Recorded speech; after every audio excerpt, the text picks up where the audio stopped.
Okay, so you say people treat it like a job and they treat them like they're full time. So like, why do you think the agents that you currently work with that don't treat it that way? What do you think it is that because everyone wants, most people, like 1%, no, I would say maybe 5% of the people that they don't need to do any deals, they don't need to make any money, whatever. But the two that, like, you probably work with people that this is their only income, they do deals, but they don't like fully commit to it. Why do you think that is?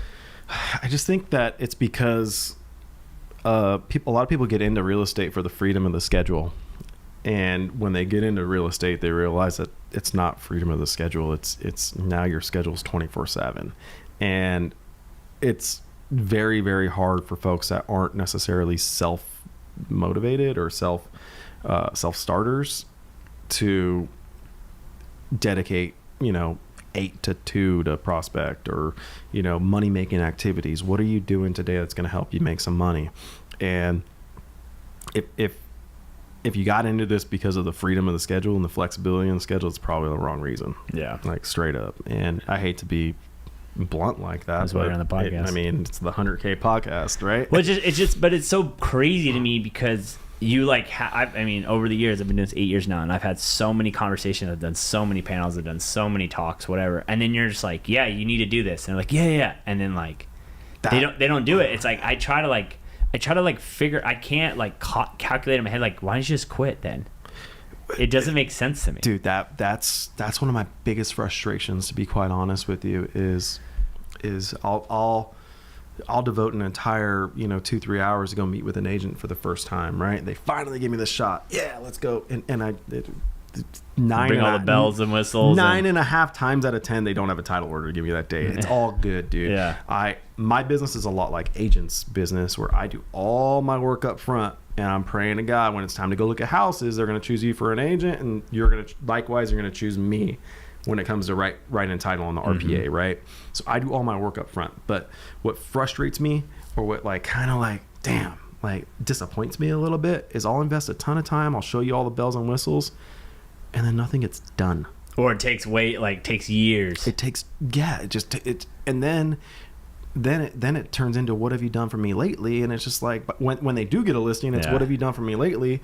It's like, what I did for you, you never did. So and that hurts, man. And then I look at myself, I'm like, damn, did I drop the ball, or did they just not follow up? That's like I can't hold people's hands. That's like agents that have worked here. I'm like, I always tell them from the bat, I'm like, if you don't want to work, like, this isn't going to matter, and then it's like, oh, like the split's too high or whatever. I'm like, dude, you don't take advantage of any things we offer. Like, I can't force you to come in and shoot content. I can't force you to use all our systems. I can't force you to do all these things. And so it's like hard, because then agents are like, oh, I want this and I need this and I need help and I do it. And you're like, okay, here you go. Here it is. And then it doesn't go anywhere. So for you, like, have you seen an agent go from not doing that to then actually doing the things you say they're going to do? Yeah, and they get listings, and bro. They do listings. They get listings. Yeah, okay. They get listings. This shit works. Like, I got a text Friday night, and it was one of those like, dude, month end, and if you know our business, man, month end, we get our ass kicked. Like, I don't even know why everything leans to the end of the month. I have no idea, dude. But for whatever reason, it's like, why does everything close on Fridays? For whatever reason, a lot of deals close that last 2-3 days of the month, and it's kind of the race to the finish line, right? So what you're dealing with is just overworked, very, very busy escrow officers, lenders, processors, title units, notaries. Everybody, dude, is like up to here. And it was Friday. It was our month end, and I got home. I went in the pool with the kids. I just kind of like chilled, right? So I'm on the couch, and I get a text around like 7 o'clock. And it's one of my clients, brand new agent,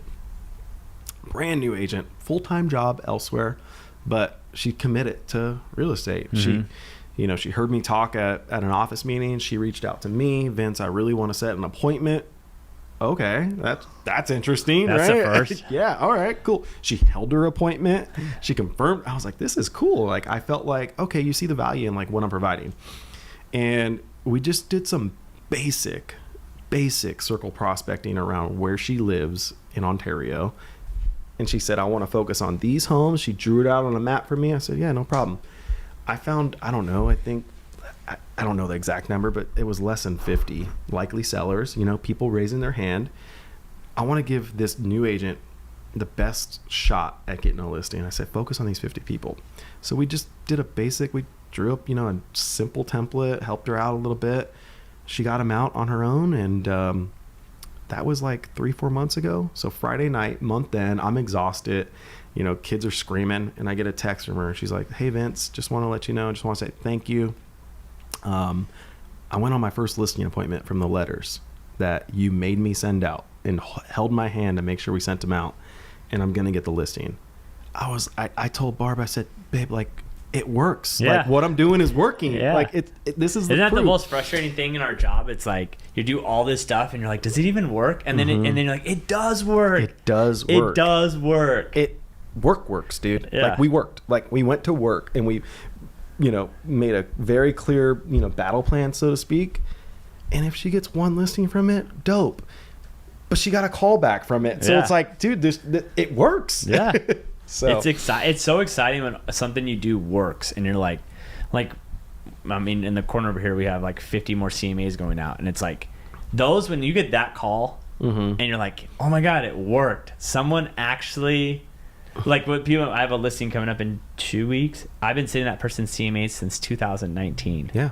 And they finally decided to sell. So isn't it frustrating then I'm going to turn the questions around on you, when agents are like, dude, like, how do you do it? Like, how do you prospect expireds? Yeah. And you're like, oh, I wish I can give you like a 2-sentence answer, but people, it takes time. I mean, the hard thing is, like, even with builders, right? Like, people see me now, but like, I got my first builder in 2017 by like kind of luck, you know, right place, right time, close the opportunity.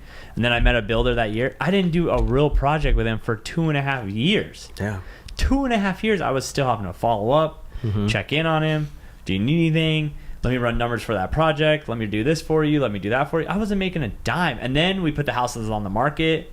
I didn't get paid. Like, I mean, COVID was good because that was the first one, but like our second one we dropped in 2023, like, dude, I didn't sell a house. I didn't close one of those things for, like, we had tons of bad weather. I didn't close one for like 6 months. And I'm at that project almost every day, working.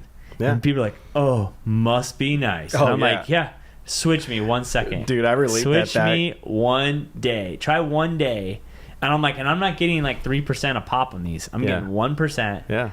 You know, like, I relate that back to, you know, my career at Cisco, dude. I was the youngest guy by far in food sales.